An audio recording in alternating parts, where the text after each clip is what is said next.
मेरा नाम वंदना है। ये बात जब की है जब मैं बड़े अरमानों के साथ अपनी बहू को इस घर में दुल्हन बनाकर लेकर आई थी। मगर मुझे नहीं पता था कि मेरी बहू के मनहूस कदम मेरे घर की खुशियों को छीन लेंगे। मैंने अपने बेटे से बहुत मना किया था कि वो इस लड़की से शादी ना करे, क्योंकि मेरा एक ही बेटा था जिससे मैं बहुत मोहब्बत करती थी। उसने हमेशा मेरा कहना माना था।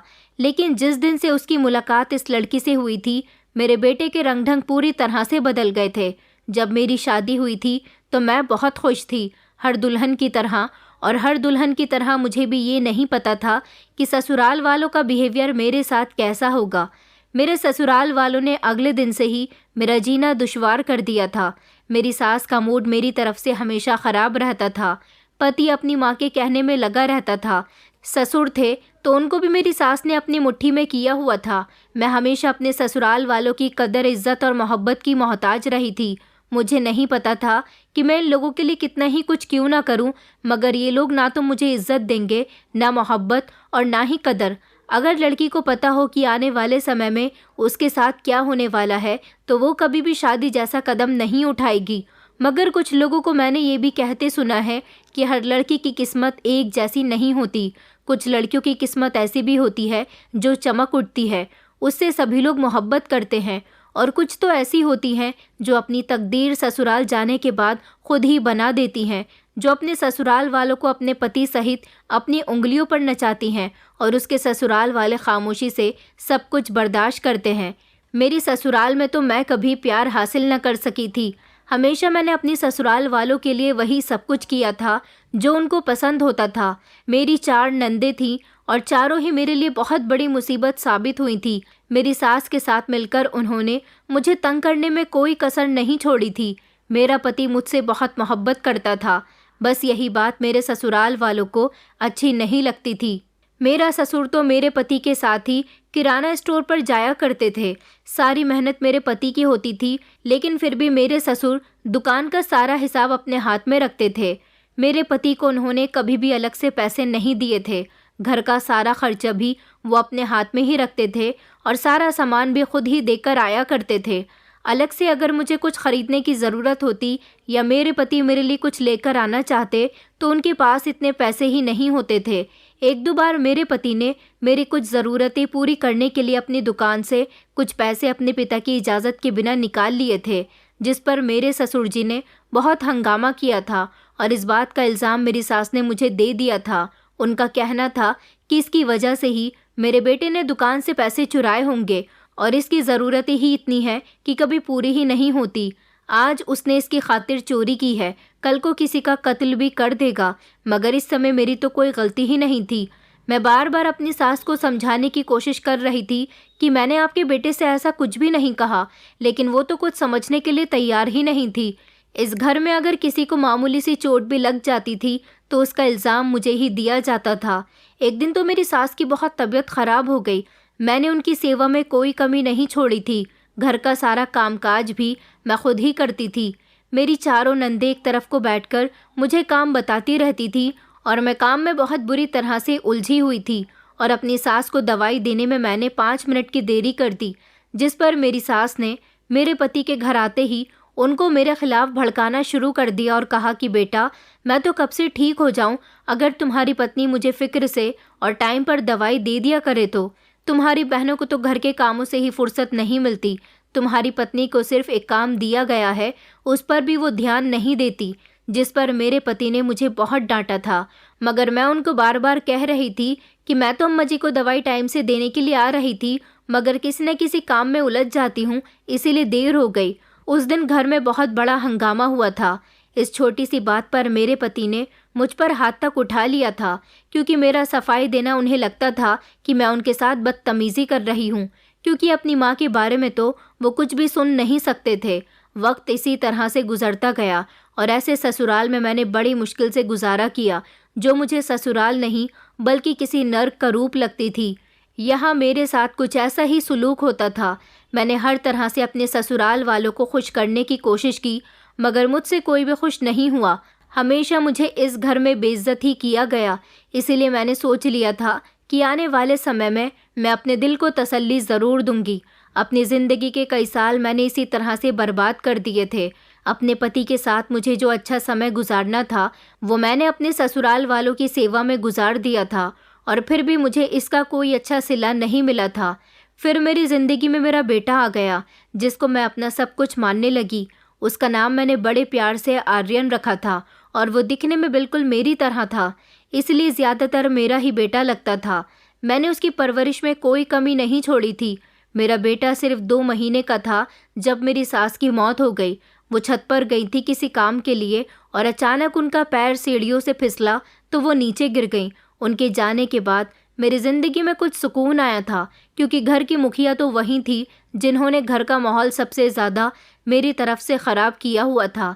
पत्नी के मरने के बाद मेरे ससुर जी को अपनी बेटियों की फिक्र हुई। उन्होंने एक एक करके अपनी चारों बेटियों की शादी कर दी, यहाँ तक कि उन्होंने अपनी दुकान भी बेच दी और अपनी बेटियों को उनकी ससुराल का कर दिया। इस सब में भी नुकसान मेरा और मेरे पति का ही हुआ था। सास दुनिया से चली गई थी, नंदे अपनी अपनी ससुराल जा चुकी थी। मेरे पति से उनके पिता ने दुकान भी छीन ली थी, जिसमें से उनको कुछ नहीं दिया गया था। अब मेरे पति के पास इस घर के अलावा और कुछ भी नहीं था। मैं अब भी अपने ससुर जी की सारा दिन सेवा किया करती थी। उनकी बेटियों की तो जब से शादी हुई थी वो अपने पिता और भाई की तरफ पलटती भी नहीं थी। ऐसी गरीबी की हालत में बेटे की परवरिश भी ठीक से नहीं हो पा रही थी, लेकिन फिर भी मैंने सब कुछ अच्छे से मैनेज कर लिया था। मैं 2-3 बार अपने मायके चली गई। मेरे माता पिता ने मुझे बहुत सपोर्ट किया था। उन्होंने मुझे कई बार मेरी ज़रूरत के मुताबिक पैसे दिए थे। यहाँ तक कि कुछ समय के बाद उन्होंने मेरे पति को उनका कारोबार करने के लिए भी पैसे दिए थे। मेरे पति सामान खरीद लाए थे और उन्होंने बाज़ार में छोटी सी दुकान किराए पर ले ली, और वो अब उसमें अपना जर्नल स्टोर खोलकर बैठ गए थे। इस तरह मेरी गृहस्थी चल निकली थी। मेरे ससुर जी अब बहुत बीमार रहने लगे थे, हमेशा बिस्तर पर पड़े रहते थे। मेरी सेवा देखकर उनका मन खुश होता था, और ये एहसास होता था कि उनके पूरे परिवार ने मेरे साथ जो कुछ भी किया वो गलत था। फिर एक दिन वो भी इस दुनिया को छोड़कर चले गए, और अब हम दोनों पति पत्नी अपने बेटे के साथ सुकून की ज़िंदगी गुजार रहे थे। बहुत लंबा कठिन समय गुजारने के बाद मेरी ज़िंदगी में अब कुछ सुकून आया था। आर्यन के बाद मुझे दूसरी औलाद नहीं हुई, लेकिन हमारा एक बेटा भी हमारे लिए काफ़ी था। मेरे घर वालों की मदद से मेरे पति की दुकान बहुत अच्छी चल रही थी। मेरे पति हमेशा ही मेरे माता पिता के शुक्रगुजार रहे हैं, क्योंकि उन्होंने हमेशा मेरे पति का साथ दिया था। अगर मेरा साथ किसी ने नहीं दिया था तो वो मेरे पति थे। उन्हें अपने माता पिता के मरने के बाद इस बात का एहसास हो गया था कि मैं उनके लिए कितनी ठीक हूँ। फिर वक्त इसी तरह से गुजरता गया। हम दोनों पति पत्नी ने मिलकर अपने बेटे की परवरिश बहुत अच्छे से की। मेरे पति ने अपनी मेहनत के साथ अपने बेटे को पढ़ाया लिखाया, उसकी हर ख्वाहिश को पूरा किया। मैं भी अपने बेटे के आगे पीछे घूमती रहती थी। वो दिन ब दिन इतना सुंदर होता जा रहा था कि मैं उसको देख देख कर खुश होती रहती थी, और अपने आप पर गर्व महसूस करती थी कि मैं इतनी सुंदर बेटे की माँ हूँ। मेरा बेटा घरेलू सामान बनाने वाली फैक्ट्री में नौकरी करने लगा। वहाँ पर उसकी सैलरी अच्छी थी। बेटा जवान हुआ तो मेरे पति की उम्र हो गई। वो बीमार रहने लगे थे। बीमार तो मैं भी रहने लगी थी, लेकिन इतनी नहीं जितने मेरे पति हो गए थे। बस मैं सारा दिन उनकी सेवा में लगी रहती थी। हमने अपने बेटे को इस काबिल तो कर दिया था कि वो अपने पैरों पर खड़ा हो चुका था, मगर मैंने अपने बेटे को बिल्कुल अपने पति की तरह बनाया था, जो हमेशा मेरा ही कहना मानता था। मैं अपने बेटे से जैसा कहती वो वैसा ही किया करता था। मैंने उसे अपनी मुट्ठी में करके रखा हुआ था। मैं नहीं चाहती थी कि मेरा बेटा मुझसे दूर हो जाए। कुछ समय के बाद मैं अपने बेटे की शादी करने का सोच रही थी, लेकिन अपने पति की बीमारी देखते हुए मैं चाहती थी कि उसकी शादी जितनी जल्दी हो जाए उतना ही अच्छा रहेगा। मेरे पति को भी अपने इकलौते बेटे की शादी देखने का बहुत शौक था। उन्होंने मुझसे कहा कि बेटे के लिए लड़कियां तलाश करना शुरू करो, इसलिए मैंने कुछ रिश्ता कराने वाली औरतों से बात कर ली थी। मेरा बेटा बहुत अच्छा था, इसलिए मुझे लड़की भी अच्छी ही चाहिए थी। फॉर्मेलिटी पूरी करने के लिए एक बार मुझे अपने बेटे से भी पूछना था कि उसे तो कोई लड़की पसंद नहीं है, क्योंकि मैं नहीं चाहती थी कि उसको ऐसा लगे कि उसकी माँ हमेशा हर बात में अपनी ही बात मनवाती है। लेकिन मुझे पूरा भरोसा था कि उसे कोई लड़की पसंद नहीं होगी। वैसे भी वो उन लड़कों में से नहीं था जो काम से हटकर दूसरी बातों में अपना दिमाग लगाते हैं।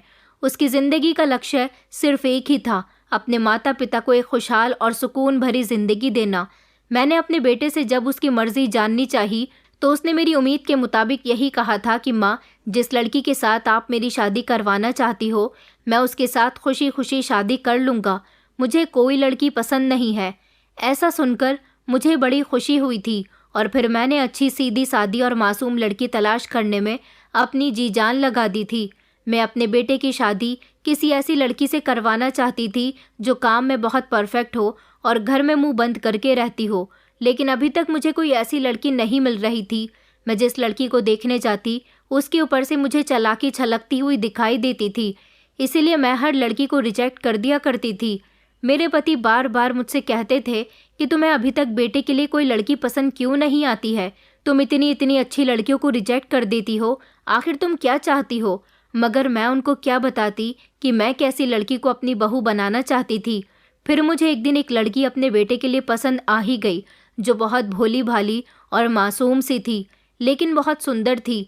मैंने जब उसके परिवार वालों से उसका रिश्ता मांगा तो उन लोगों ने फ़ौरन ही रिश्ते के लिए हाँ कर दी और उन लोगों ने शादी भी जल्द से जल्द करने को कहा था। लेकिन इस दौरान मेरे पति की तबीयत कुछ ठीक नहीं चल रही थी। मैं चाहती थी कि मेरे पति की तबीयत ठीक हो जाए, लेकिन वो तो दिन ब दिन बीमार होते जा रहे थे। उनका इलाज अच्छे अस्पताल में चल रहा था। अब वो पूरी तरह से बिस्तर पर लग गए थे। एक तरफ मैं शादी की तैयारियों में जुटी हुई थी तो दूसरी तरफ अपने पति की तबीयत बेहतर करने में लगी हुई थी। मेरे बेटे की शादी में एक हफ्ता रह गया था। उससे पहले ही मेरे पति की तबीयत इतनी ज़्यादा ख़राब हो गई कि हम सब लोग डर गए थे। मेरे पति को बचाने की हर तरह से कोशिश की गई, मगर उनकी तबीयत नहीं संभल सकी और फिर वो इस दुनिया को छोड़कर चले गए।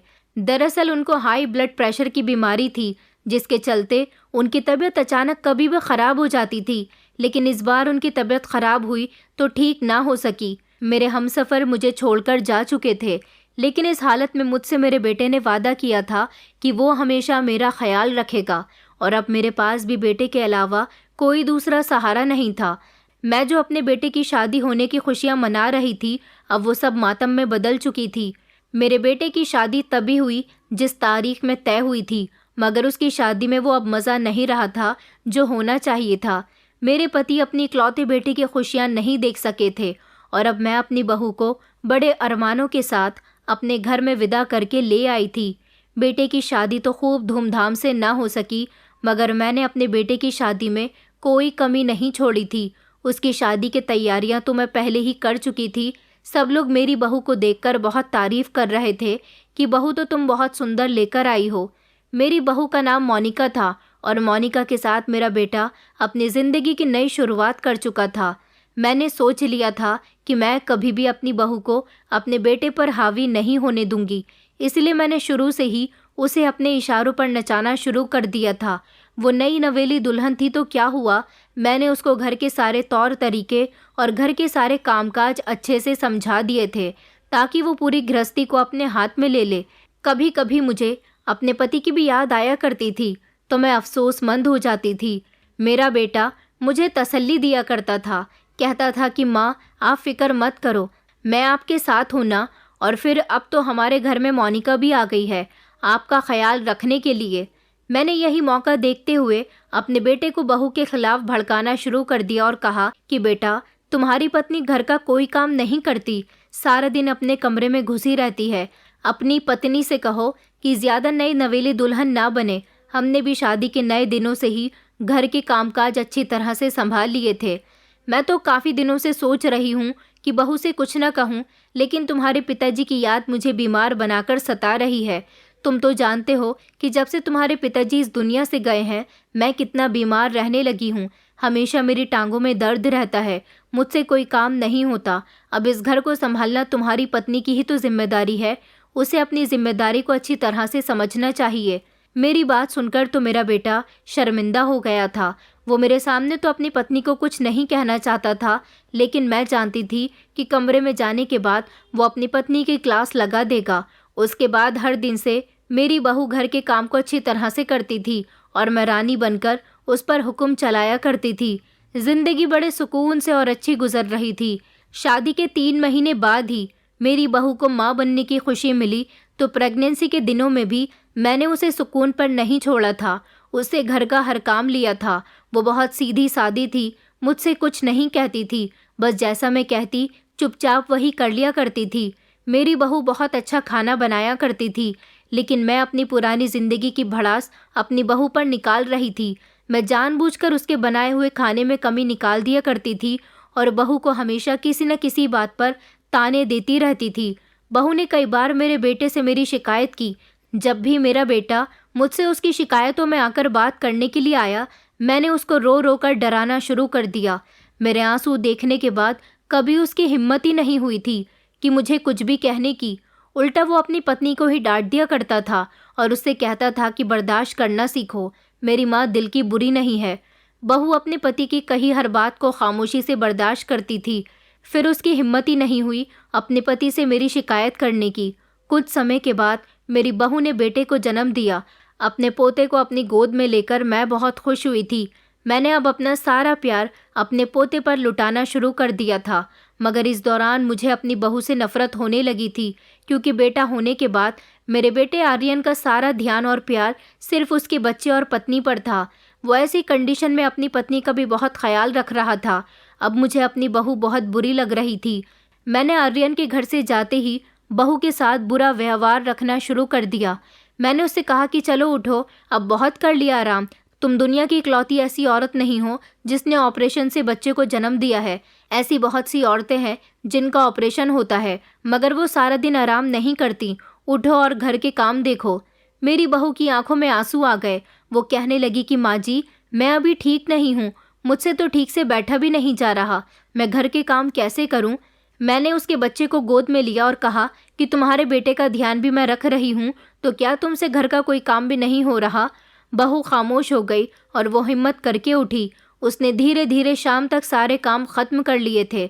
जैसे ही आर्यन के आने का समय हुआ, मैंने बहू को उसके बच्चे के साथ कमरे में भेज दिया और खुद हाथ में झाड़ू लेकर खड़ी हो गई, ताकि बेटे को लगे कि सुबह से मैं ही सारे काम कर रही हूँ। इसी तरह कई दिन गुजर गए। मेरा पोता 1 साल का हो गया था। मेरी बहू अभी भी मुझसे दबकर रहती थी और बेटा हमेशा मेरी जी हुजूरी करता था। मेरी बहू को दोबारा से माँ बनने की खबर मिली और इस बार उसने बेटी को जन्म दिया। मेरे पोता पोती से मैं बहुत प्यार करती थी, इसलिए ज़्यादातर वो मुझसे ही लगते थे, अपनी माँ के पास कम ही जाते थे। बहू को वैसे भी घर के कामों से कहाँ इतनी फुर्सत होती थी जो वो अपने बच्चों का ख्याल रख सके। इस पर भी मेरी बहू और बेटे में झगड़ा होता था। मेरा बेटा बहू को डांटता था, तुम आखिर करती क्या हो सारा दिन घर में, मैं माँ को ही सारे काम करते हुए देखता हूँ, बच्चे भी सारा दिन माँ के पास ही होते हैं। इस पर बहू रोने के अलावा कुछ नहीं कहती थी और मुझे ये सब देखकर बड़ी खुशी मिलती थी कि मेरा बेटा अभी तक मेरी ही तरफदारी करता है। वक्त इसी तरह से गुजरता गया और मेरे पोता पोती देखते ही देखते काफ़ी बड़े हो गए और अभी तक बहू का वही हाल था। एक दिन मेरे बेटे के साथ एक बड़ा ही भयानक हादसा हो गया। मेरा बेटा हर दिन अपनी फैक्ट्री के कपड़े पहनकर फैक्ट्री जाया करता था। उस दिन भी वो फैक्ट्री जाने के लिए अपनी बाइक पर घर से निकल गया था, लेकिन वहाँ से घर लौटते समय उसकी बाइक का एक्सीडेंट हो गया, जिसकी वजह से आर्यन की मौत हो गई। जब आर्यन की मौत की खबर हमें मिली तो हम सब लोग शॉक्ड रह गए थे। फिर एम्बुलेंस के जरिए मेरे बेटे की लाश को घर लाया गया, जिसे देखकर हम सब की चीखें निकल गई थी। अपने बेटे की लाश अपनी आंखों के सामने देखकर मैं बहुत रोई थी। इतना तो मैं अपने पति की मौत पर भी नहीं रोई थी जितना अपने बेटे के लिए रो रही थी। सारी जिंदगी मेरे बेटे ने कभी मुझसे ना तो बदतमीजी से बात की थी और ना ही कभी ऊंची आवाज़ में बात की थी। एक मेरे पति थे जिन्होंने कई बार मेरा दिल दुखाया था, लेकिन एक मेरा बेटा ही था जिसने कभी मुझे नाराज़ नहीं किया था। मुझे मेरा बेटा जान से भी ज़्यादा प्यारा था, लेकिन उसके साथ जो हुआ उसने मुझे अंदर से तोड़कर रख दिया था। मगर मुझसे ज़्यादा बुरा हाल तो मेरी बहू का था। वो रो रो कर बेहाल हो चुकी थी। आखिरकार मेरा बेटा उसका सुहाग था और आज मेरी बहू विधवा हो चुकी थी। मैं तो काफ़ी उम्र में आकर विधवा हुई थी, इसलिए मैं उसकी तकलीफ़ को अच्छी तरह से जान सकती थी, लेकिन उसका दुख ज़्यादा बड़ा था। उसके बच्चे अभी छोटे छोटे थे। ऐसे में मेरी बहू बेचारी कैसे खुद को संभालेगी। मुझे उस पर तरस आ रहा था। मेरे बेटे के अंतिम संस्कार के बाद घर में एक अजीब सा सन्नाटा छा गया था। इस घर में जो हमेशा बच्चे चहल पहल करते रहते थे, अब बच्चे भी पूरी तरह से खामोश हो गए थे। मेरा पोता 14 साल का था और पोती की उम्र 12.5 साल थी। दोनों ही बच्चे अपने पिता को बहुत याद किया करते थे और बहू तो ऐसी हो गई थी जैसे जिंदा लाश हो। मुझे अपनी बहू पर रहम आया तो मैं उसके पास चली गई और मैंने उसको तसल्ली दी और कहा कि बेटा सब कुछ ठीक हो जाएगा। लेकिन अब कहाँ कुछ ठीक हो सकता है। मरने वाला इंसान कभी लौटकर वापस नहीं आता, लेकिन वक्त के साथ साथ अपने आप को संभालना पड़ता है। जो लोग हमें छोड़कर चले जाते हैं उनके बिना जीना पड़ता है। वक्त के साथ साथ हम सब लोगों को आर्यन के बिना रहना आ गया था, लेकिन उसके जाने के बाद हमारे घर के हालात बहुत ख़राब हो गए थे। अब हमारे घर में उसके अलावा कोई दूसरा मर्द नहीं था। मेरे बेटे का बेटा अंशुमन था जो अभी कमाने लायक नहीं था और मेरी उम्र हो चुकी थी। मैं इस उम्र में कहाँ अब कोई काम करती थी। बहू ही तो सब कुछ देखती थी। उसने ही इस घर को अच्छी तरह से मेंटेन किया हुआ था, लेकिन अब तो कुछ नहीं हो सकता था।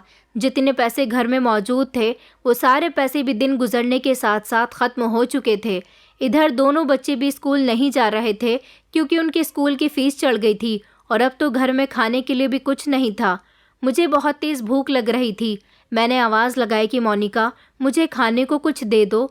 तभी बहू बाहर आई और कहने लगी कि माँ जी किचन में राशन की कोई भी चीज़ नहीं है। आज मैं क्या बनाऊँ? आज तो घर में कुछ भी खाने का नहीं है। यहाँ तक कि मैंने बच्चों को भी कुछ नहीं खिलाया। अब मैं गहरी सोच में पड़ गई थी कि मैं क्या करूँ।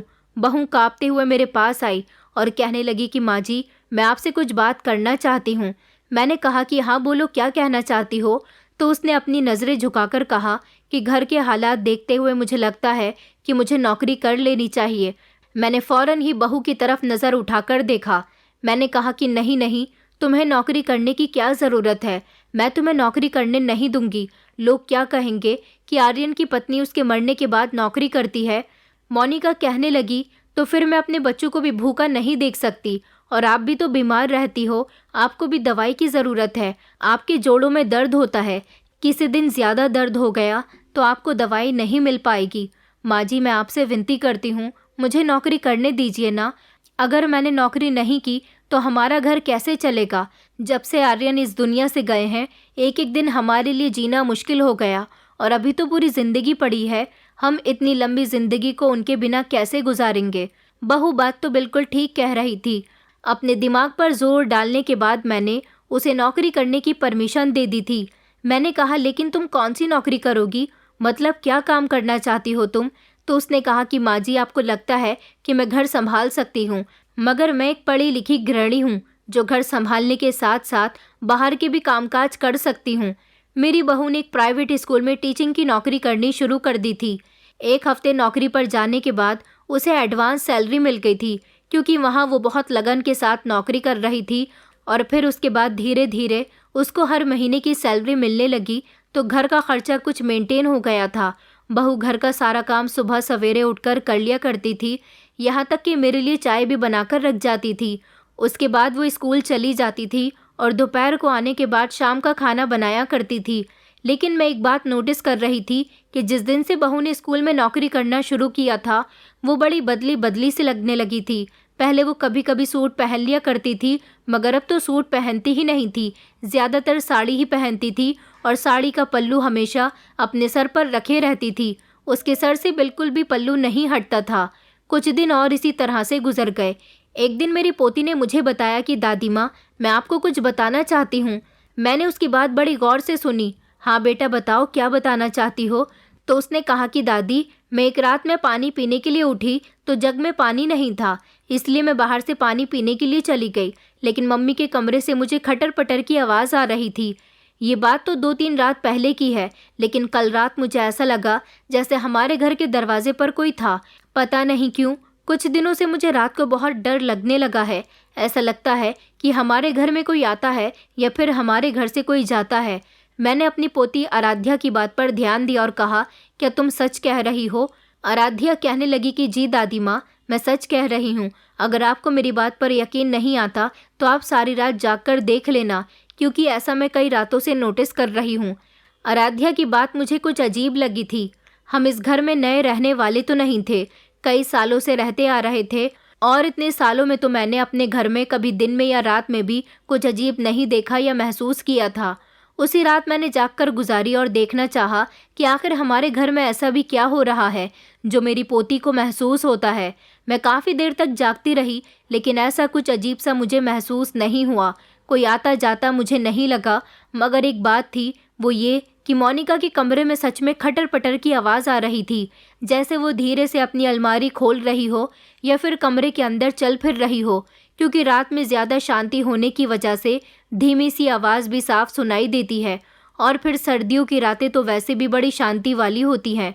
मेरे पोता पोती ज़्यादातर मेरे पास ही सोते थे, और जब से आर्यन की मौत हुई थी तभी से बच्चे मेरे पास ही सोया करते थे। इसलिए मोनिका अब अपने कमरे में अकेली ही होती थी। लेकिन अब वो रात के समय ऐसा क्या कर रही थी जो उसके कमरे से धीमी धीमी आवाज़ें आ रही थीं। अगले दिन मैंने देखा कि मेरी बहू बहुत ज़्यादा थकी हुई है। दिन का समय था। जब मैं नहाने के लिए अपने कमरे के अटैच बाथरूम में गई तो मैंने देखा कि हमारे बाथरूम का गीज़र ख़राब हो चुका था, और सर्दियों में हमेशा मैं गर्म पानी से नहाया करती थी। मैंने बहू को इस बारे में नहीं बताया और खामोशी से उसके बाथरूम में नहाने के लिए चली गई। लेकिन जैसे ही मैं उसके बाथरूम में घुसी तो मुझे बाथरूम में एक ऐसी चीज़ दिखाई दी जिसे देखकर मैं चौंक गई थी। वो थी एक छोटी सी मूंछ जो नकली थी, जिसे लोग एक्टिंग वगैरह करने में लगाया करते हैं। ये नकली मूंछ थी, मगर ये मूंछ मेरी बहू के बाथरूम में क्या कर रही थी? मैं नहाकर जब बाहर निकली तो अपनी बहू से उस मूंछ के बारे में पूछा। मेरी बहू तो घबरा गई और कहने लगी कि माँ जी, कौन सी मूंछ? मैंने उसे वो मूंछ दिखाई और कहा कि ये बाथरूम में रखी हुई थी। ये किसकी मूंछ है और कौन लगाता है इसे? तो बहू उसे देखकर मुस्कुराने की एक्टिंग करने लगी। कहने लगी, ओ अच्छा, ये मूंछ, ये तो हमारे स्कूल में फैंसी ड्रेस कंपटीशन हुआ था, उसमें एक बच्चा लगाकर आया था। ये मुझे अच्छी लगी थी, इसलिए मैं इसे घर लेकर आ गई। मैंने सोचा कि मैं इसे लगाकर अपने बच्चों को दिखाऊंगी तो बच्चे हंस पड़ेंगे। मैंने कहा, बहू, मगर तुमने इसे बाथरूम में क्यों रखा हुआ था? उसने मेरे हाथ से उसे ले लिया और कहने लगी कि कल मैं इसे उसी बच्चे को वापस कर दूंगी। मुझे तो मोनिका की कुछ हरकतें ठीक नहीं लग रही थी। अब हमारे घर में बहू के नौकरी करने से किसी तरह की कोई परेशानी नहीं थी, और मेरी ज़िंदगी भी बड़े आराम और सुकून से गुजर रही थी, क्योंकि अब मोनिका घर और बाहर दोनों तरफ की जिम्मेदारियों को अच्छी तरह से निभा रही थी। बच्चे अभी भी सबसे ज़्यादा प्यार मुझसे ही करते थे। एक रात मुझे नींद नहीं आ रही थी। अचानक मुझे आहट हुई जैसे हमारे घर के दरवाजे पर कोई है। मैं फ़ौरन ही अपने कमरे से निकली और घर के दरवाजे तक पहुंची तो वहां पर कोई भी नहीं था। ये बड़ी अजीब सी बात थी। आखिर ये हमारे घर में क्या हो रहा था? अगले दिन मुझे मेरे पोते ने भी बताया कि कभी कभी उसने भी रात के समय घर में हलचल होती हुई महसूस की है। अब तो मैं सावधान हो गई थी और मुझे भी किसी गड़बड़ का एहसास होने लगा था। इधर मेरी बहू थी जो हमेशा मुझे थकी थकी महसूस होती थी। सबसे ज़्यादा थकी हुई वो मुझे सुबह को लगती थी। मुझे तो कभी उस पर रहम नहीं आया था और हमेशा मैंने उसे नौकरानी की ही तरह ट्रीट किया था। अब मैं रात के समय हमेशा सावधान रहती थी और मेरी नज़र घर के दरवाजे पर ही टिकी होती थी, क्योंकि मुझे ज़्यादातर आहट बहू के कमरे से और अपने घर के दरवाजे से ही आती थी। एक रात मैंने देखा कि मुझे धीमी धीमी आवाज़ आ रही है, जैसे बहू अपने कमरे में चल रही है। मैं जैसे ही बहू के कमरे की तरफ जाने लगी तो मैंने रात के अंधेरे में देखा कि उसके कमरे से कोई मर्द बाहर निकला है, जिसने मर्द जैसे कपड़े पहने हुए थे। लेकिन अंधेरा ज़्यादा होने की वजह से मैं उसका चेहरा ठीक से नहीं देख पाई। वो तो हमारे घर के दरवाजे से बाहर निकल गया था। मैं धीरे धीरे चलती हुई दरवाजे तक पहुंची, मगर इतनी देर में वो हमारे घर से निकल चुका था। ये सब देखकर मेरे पैरों तले से ज़मीन निकल गई थी कि मैं तो अपने बेटे के लिए इतनी सीधी सादी बहू लेकर आई थी। इसका मतलब ये है कि मेरे बेटे के मरने के बाद बहू को मज़े आ रहे हैं। वो दूसरे लोगों को रात को मिलने बुलाती है, तभी तो बच्चों को और मुझे इतने समय से घर में आहट होती हुई क्यों महसूस होती है। मुझे अब अपनी बहू को रंगे हाथों पकड़ना था। मैंने दिन निकलते ही सबसे पहले इस बारे में बच्चों को बताया था। बच्चे तो पहले ही अपनी माँ को ज़्यादा मुंह नहीं लगाते थे, क्योंकि उन्होंने भी अपने पिता से अपनी माँ को डांट खाते हुए देखा था। इसलिए उनको यही लगता था कि उनका पिता उनको सही बात पर डांट रहा है, और मैं भी हमेशा बच्चों से उनकी माँ की बुराई करती रहती थी, ताकि बच्चों के दिल में भी हमेशा मेरे लिए मोहब्बत बरकरार रहे। वो मेरी मोहब्बत अपनी माँ को न दे।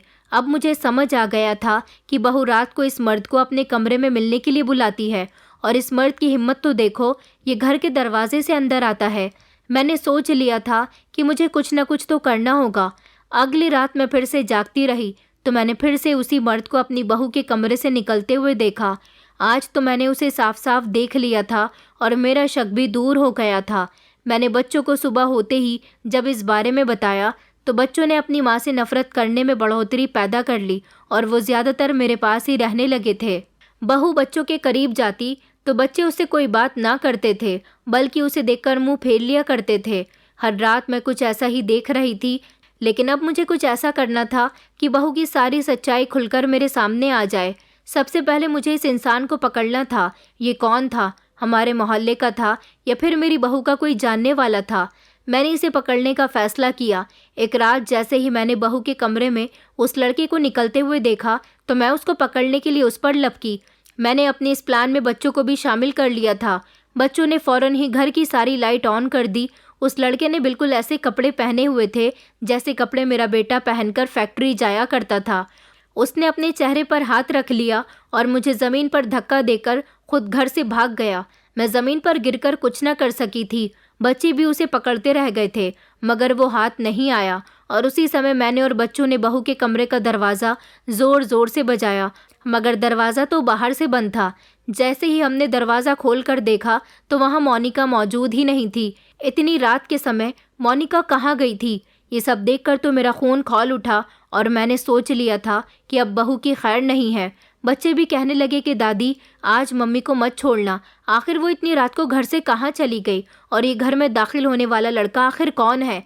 आज उनसे सारे सवालों का जवाब लेना। रात से दिन निकल आया था, मगर बहू घर वापस ही नहीं आई थी। मेरे दिल में कुछ बुरे ख्याल भी आ रहे थे कि जो लड़का यहाँ आया था, कहीं उसी ने तो बहू को किडनैप नहीं कर लिया। लेकिन मैं खुद को संभालने की कोशिश कर रही थी। सुबह का समय हुआ तो बहू घर वापस आ गई थी। मैं और बच्चे गुस्से से उसे घूर कर देख रहे थे। मैंने कहा, तुम सारी रात कहाँ थी और तुम अब कहाँ से आ रही हो?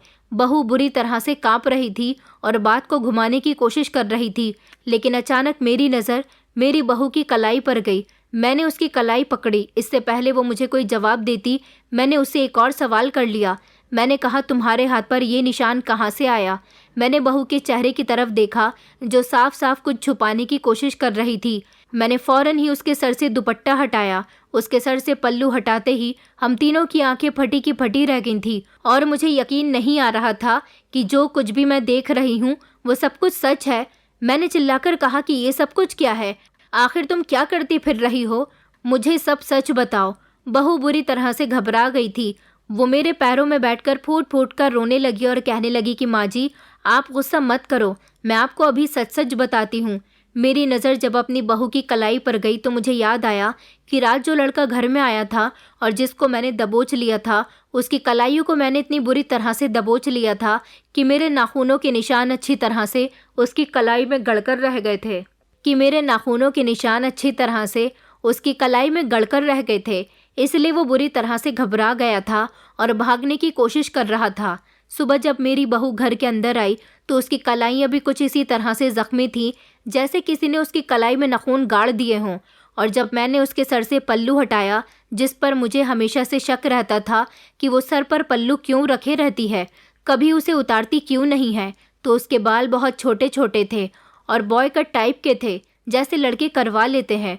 बहू रोते हुए कहने लगी कि माँ जी, घर के हालात आर्यन के जाने के बाद बहुत ख़राब हो गए थे। आपने मुझे बड़ी मुश्किल से स्कूल में टीचिंग करने की परमिशन दी थी, लेकिन स्कूल में टीचिंग करने से मुझे मामूली से पैसे मिल रहे थे। मेरे पति फैक्ट्री में काम किया करते थे जहाँ पर वो काफ़ी सारे पैसे कमाया करते थे, लेकिन वो मर गए तो मैंने सोचा कि वहाँ उनकी जगह भी तो फैक्ट्री में किसी कर्मी की ज़रूरत होगी, तो क्या मैं उनकी जगह काम नहीं कर सकती? हमारे समाज में औरतों को मर्दों से कम समझा जाता है, लेकिन औरत किसी मर्द से कम नहीं होती। वो औरत बनकर भी अपने हिस्से का काम कर सकती है और मर्द बनकर भी मर्द के हिस्से का काम कर सकती है। घर का सारा खर्च आर्यन के मरने के बाद जब मेरे हाथ में आ गया था, मैं पैसे कमा रही थी, लेकिन खर्च इतने ज़्यादा थे कि पूरे महीने की सैलरी एक ही बार में ख़त्म हो जाती थी और बाकी के दिनों के लिए कुछ नहीं बचता था।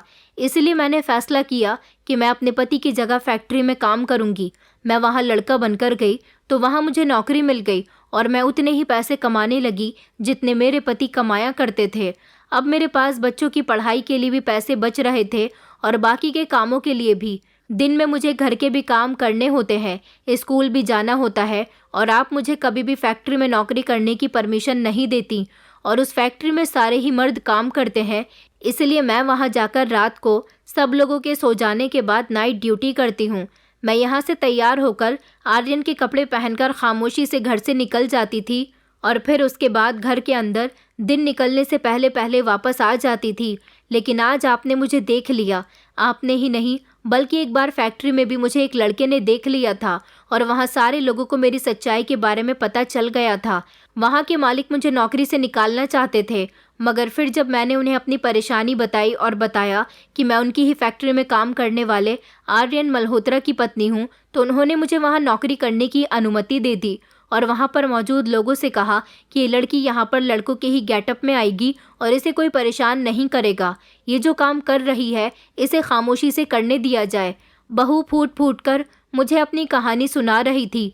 आराध्या और अंशुमन भी खामोशी से उसकी बातें सुन रहे थे। मैंने देखा था कि आज बच्चों की आंखों में मेरे साथ साथ आंसू थे, क्योंकि अपनी जिस बहू को मैं हमेशा बुरा समझती आई थी उसने मेरे और मेरे परिवार के लिए क्या कुछ नहीं किया था। मैं अपने आप पर बहुत शर्मिंदा हुई थी, जिसने अपनी हीरे जैसी बहू को हमेशा परेशान किया था। मेरे दिल में हमेशा यही रहता था कि अगर मेरे ससुराल वालों ने मुझे परेशान किया है तो मैं भी अपनी बहू को परेशान करूंगी। लेकिन जैसा साहस मेरी बहू ने दिखाया, ऐसा साहस तो मैंने कभी नहीं दिखाया था। मैंने कभी ये क्यों नहीं सोचा कि जो तकलीफ़ मैंने बर्दाश्त की है वो कभी मैं अपनी बहू को नहीं दूंगी। मेरी बहू ने घर और घर की जिम्मेदारियों को इतनी अच्छी तरह से संभाला था कि मुझे खबर भी नहीं होने दी थी। ये बात सच है कि औरत सब कुछ कर सकती है, लेकिन वो औरत सब कुछ कर सकती है जो सब कुछ करने की हिम्मत रखती है। मेरी बहू बहुत हिम्मत वाली है।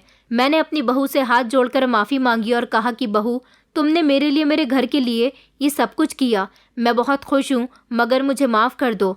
मैंने हमेशा तुम्हें अपने बेटे से दूर रखा, यहाँ तक कि तुम्हारे बच्चों से भी तुम्हें दूर रखा, लेकिन ये नहीं समझा कि धीरे धीरे ऊपर वाला मुझे भी मेरे अपनों से दूर कर रहा है। मेरा पति मुझे छोड़कर चला गया, मेरा जवान बेटा मुझे छोड़कर चला गया। शायद ये मेरे किए की सज़ा थी, लेकिन मैंने उसको नहीं समझा। लेकिन आज तुम्हारे मुँह से जो कहानी मैंने सुनी है उसे सुनकर मुझे बहुत अफसोस हुआ। बहू, मुझे माफ़ कर दो। मैं फूट फूट कर रो रही थी। बच्चे भी मेरे पास आ गए थे और अपनी माँ से माफ़ी मांग रहे थे। मेरी बहू दिल की इतनी अच्छी थी कि उसने फ़ौरन ही हम दोनों को माफ़ कर दिया। मैंने उसे इजाज़त दे दी कि वो अपनी ज़िंदगी में जो करना चाहती है वो कर सकती है।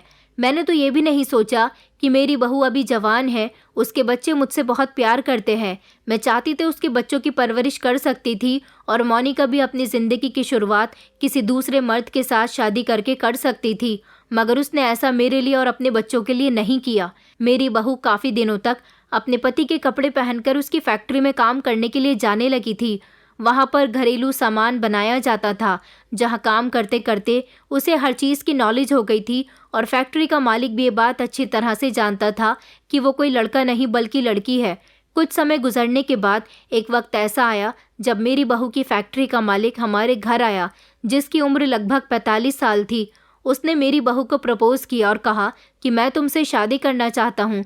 तुम मुझे एक बहुत साहसी लड़की लगी हो, जो अपने परिवार के लिए एक आदमी और औरत दोनों बनकर उनका ख्याल रखती है। मैंने सारी ज़िंदगी शादी नहीं की क्योंकि मैं अपने परिवार की जिम्मेदारियों के बीच दबकर रह गया। अपने सारे छोटे भाई बहन की शादी करवा दी, लेकिन उनकी खातिर कभी अपनी शादी नहीं की। मगर तुम्हें देखकर मुझे ये एहसास हुआ कि तुम्हारी और मेरी ज़िंदगी एक जैसी है, तो क्या हम दोनों एक नहीं हो सकते? बहू ने जब उसकी पूरी बात सुनी तो वो मुझसे डरने लगी थी। उसे लगा कि कहीं मैं उस पर उसके मालिक की बातें सुनकर किसी तरह का कोई गलत आरोप न लगा दूं, मगर मैंने ऐसा नहीं किया। मैंने और बहू के बच्चों ने उसे पूरी परमिशन दे दी कि तुम चाहो तो इस आदमी के साथ शादी कर सकती हो। वो आदमी बहुत अमीर था। उसने कहा था कि मैं तुम्हारे बच्चों की देखभाल भी बहुत अच्छे से करूँगा और तुम्हें भी बहुत खुश रखूँगा, फिर तुम्हें कहीं नौकरी करनी नहीं पड़ेगी। मैंने और बच्चों ने बहू को बहुत समझाया था, मगर बहू उस इंसान से शादी नहीं करना चाहती थी। लेकिन मेरे बहुत समझाने पर बहू मान गई थी और फिर इस तरह मोनिका की शादी उसके मालिक के साथ हो गई। वो आदमी हमें भी अपने साथ अपने घर ले आया। उसने मेरा और मोनिका का और बच्चों का बहुत अच्छे से ख्याल रखा। मैं खुश हूँ कि मुझे एक ऐसी बहू मिली जिसने मेरा बेटी बनकर ख्याल रखा। हम हमेशा बहुओं को बहू की तरह ही ट्रीट करते हैं। कभी बहू को बेटी बनाकर देखिए और इसी तरह से उसकी तकलीफ को समझिए, तब आपको पता चलेगा कि वो भी हमारे लिए क्या कुछ नहीं कर सकती। दोस्तों, उम्मीद करती हूँ आपको हमारी कहानी पसंद आई होगी। कहानी पसंद आई है तो वीडियो को लाइक करें, चैनल पर नए हैं तो चैनल को सब्सक्राइब करें और हाँ, नोटिफिकेशन बेल को ज़रूर दबाएं ताकि अगली अपडेट सबसे पहले आपको मिले।